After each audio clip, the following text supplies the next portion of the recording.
কোনো অবলম্বন নেই, গরিব মানুষ বৈঠকখানা নেই, মেহমানখানা নেই, প্রয়োজন বাদলে রাস্তাতেই বসি, এখানেই প্রয়োজন সারি।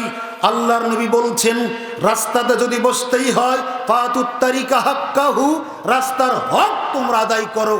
সাহাবীরা জানতে চাইলেন আল্লাহর নবী রাস্তার হক কি? তখন তিনি বললেন রাস্তার হক 5টি, তার একটা হলো গাসসুল বাসার, চক্ষুকে নিচু রাখা।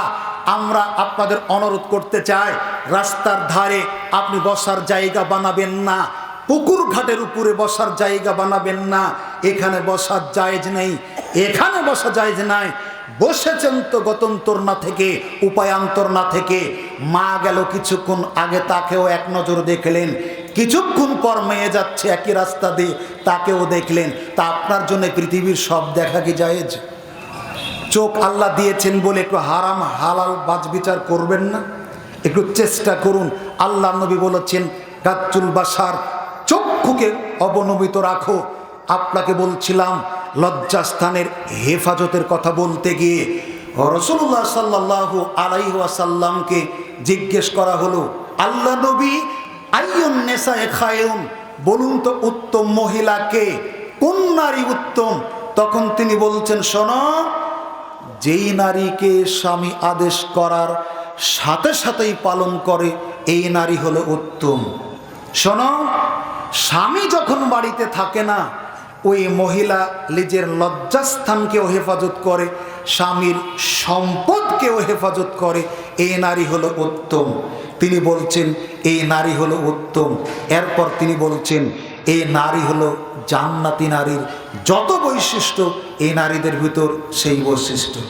তিনি বলছেন শোনো, পৃথিবীতে যত মহিলা আছে, পৃথিবীতে যত নারী আছে, এই নারীদের জন্য 4 জন মহিলার জীবন বৃত্তান্ত জানতে হবে। কিভাবে হলো, কিভাবে তার জীবন চলেছে, কিভাবে তার মৃত্যুবরণ করেছে, তার ইমানদারিত্ব কেমন ছিল, তার চলাফেরা কেমন ছিল, এই ব্যাপারে জানতে হবে। 4 জন মহিলা সম্পর্কে কয়জন বলেন? কয়জন? 4 জন। 1 ফেরাউনের স্ত্রী আসিয়া, 2 খোয়াইলেদের কন্যা খাদিজা, 3 বলেন, আর একজন বলেন, ঈসার মা মারিয়াম, 4 মুহাম্মাদের কন্যা ফাতেমা। আবার মনে রাখার জন্য বলছি, ফেরাউনের স্ত্রী আসিয়া, ফেরাউনের স্ত্রী আসিয়া, খোয়াইলিদের কন্যা খাদিজা, মারিয়ামের, ঈসার মা মারিয়াম, মুহাম্মদ সাল্লাল্লাহু আলাইহি সাল্লামের কন্যা ফাতেমা। এখন আপনি বলেন সর্বোচ্চ শিক্ষিত মানুষ এদেশের যারা, মাদার তেরেসার জীবনী সম্পর্কে যতখানি জানে, বুকে হাত দিয়ে বলেন আম্মা জান খাদিজা রাদিয়াল্লাহু তাআলা আনহার জীবনী সম্পর্কে কি ততখানি জানে? বুকে হাত দিয়ে বলেন। আপনার স্ত্রী শিক্ষক, মাস্টার, ডাক্তার, আপনি বুকে হাত দিয়ে বলেন যে আপনার অং সান সুচির জীবনী সম্পর্কে যতখানি জানে, আপনার ফাতেমা রাদিয়াল্লাহু তাআলা আনহার জীবনী সম্পর্কে ততখানি জানে? আমি আপনি কি ততখানি জানি? এদেশের প্রধানমন্ত্রীর জীবনী সম্পর্কে যতখানি জানি, এই 4 জন নারীর জীবনী সম্পর্কে ততখানি জানি? আমাদের কল্যাণ কেমনে হবে?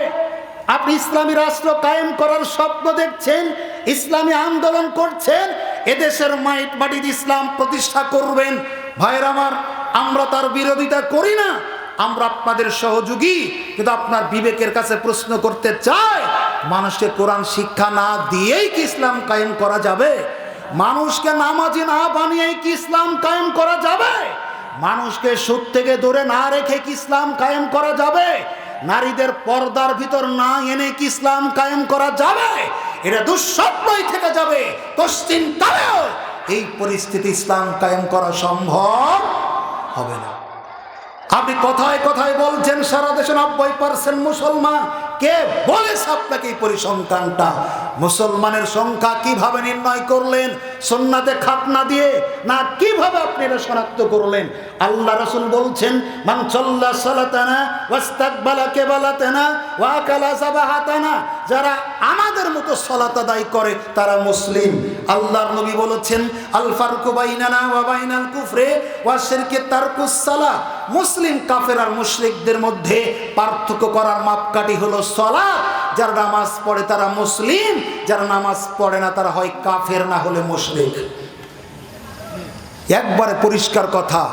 বেনামাজি মুসলমান নয়, বেনামাজি মুসলমান নয়, বেনামাজি মুসলমান নয়।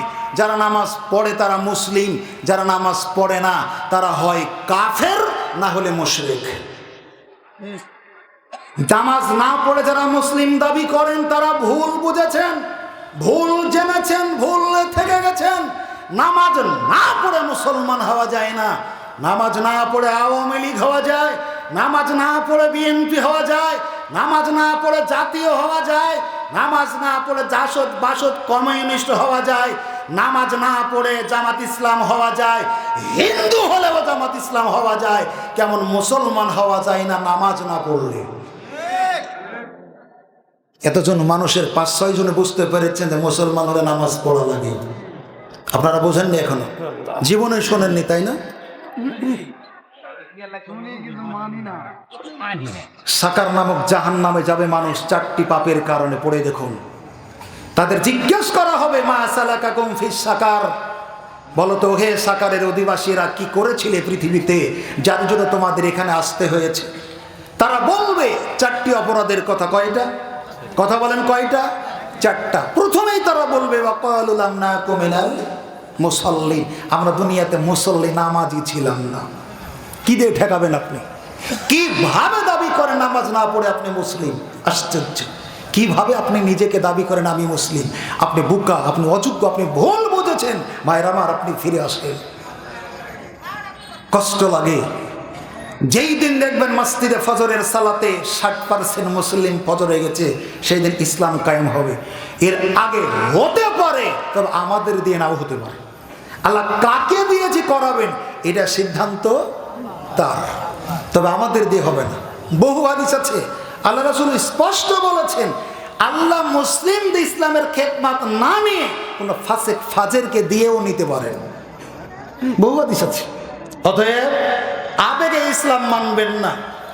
আমরা মানুষদের হাতে ধরে পায়ে ধরে মসজিদমুখী করি, মুসল্লি বানাই, মিথ্যা বর্জনের অনুরোধ করি, সুদ বর্জনের অনুরোধ করি, মা বোনদের পর্দায় রাখার চেষ্টা করি। এমনি করতে করতে আমাদের চেষ্টা যেই দিন কবুল হবে সেই দিন বাংলাদেশে ইসলাম প্রতিষ্ঠিত হবে। সম্মানিত উপস্থিতি, বলছিলাম আল্লাহ রাসূল বলছেন ওয়াহফাজু ফুরুজাকুম, তোমরা তোমাদের লজ্জাস্থানের হেফাজত করো। এটা বড় কঠিন এবং জটিল। এই 4 জন মহিলার জীবন বৃত্তান্ত জানতে বলেছেন মুহাম্মদ রাসূলুল্লাহ সাল্লাল্লাহু আলাইহি ওয়াসাল্লাম। আপনাদের অনুরোধ করব, আমাদের ছেলে মেয়ে মা বোন যারা বাড়িতে আছে তাদের জীবনকে সুন্দর করার জন্য, একজন জান্নাতি মানুষের জীবন যেইভাবে চলা দরকার এইভাবে গড়ে তোলার জন্য এই 4 জন মহিয়সী মহিলার জীবনী গ্রন্থ তাদের হাতে তুলে দিন। এটা পড়ে তারা জানুক, বুঝুক, শিখুক কিভাবে জান্নাতের একজন মানুষ হিসেবে পৃথিবীতে নিজেকে তৈরি করা যায়। এই পথ অবলম্বন না করে আমরা বিকল্প পথে হেঁটে অন্য পথ পদ্ধতি অবলম্বন করে তাদেরকে জান্নাতের উপযোগী করা সম্ভব নয়। বলছিলাম 5, আল্লাহ নবী বলছেন ওয়াগাজ্জু আবসারাকুম, তোমরা তোমাদের চক্ষুকে নিচু রাখো। আল্লাহ চোখ দিয়েছেন, এত ফেসবুক ইউটিউবে অশ্লীল বেহায়াপনা নগ্ন ছবি দেখবেন না। আপনাকে বলছিলাম কোরআন মাজিদ তেলাওয়াত করুন, হাদিস পাঠ করুন, ইসলামী সাহিত্য পাঠ করুন। বিশ্বাস করুন এই 2টি চোখ আল্লাহর দেওয়া অসংখ্য নিয়ামতের গুরুত্বপূর্ণ একটি নিয়ামত। আপনি তো বুঝবেন না। আল্লাহ সুবহানাহু ওয়া তাআলা বলছেন সুম্মা লা তুসআলুনা ইয়াওমা ইয়াজিন আনিন নাঈম, কিয়ামতের দিন আমি আমার বান্দাদের দান করা নিয়ামত সম্পর্কে জিজ্ঞেস করব।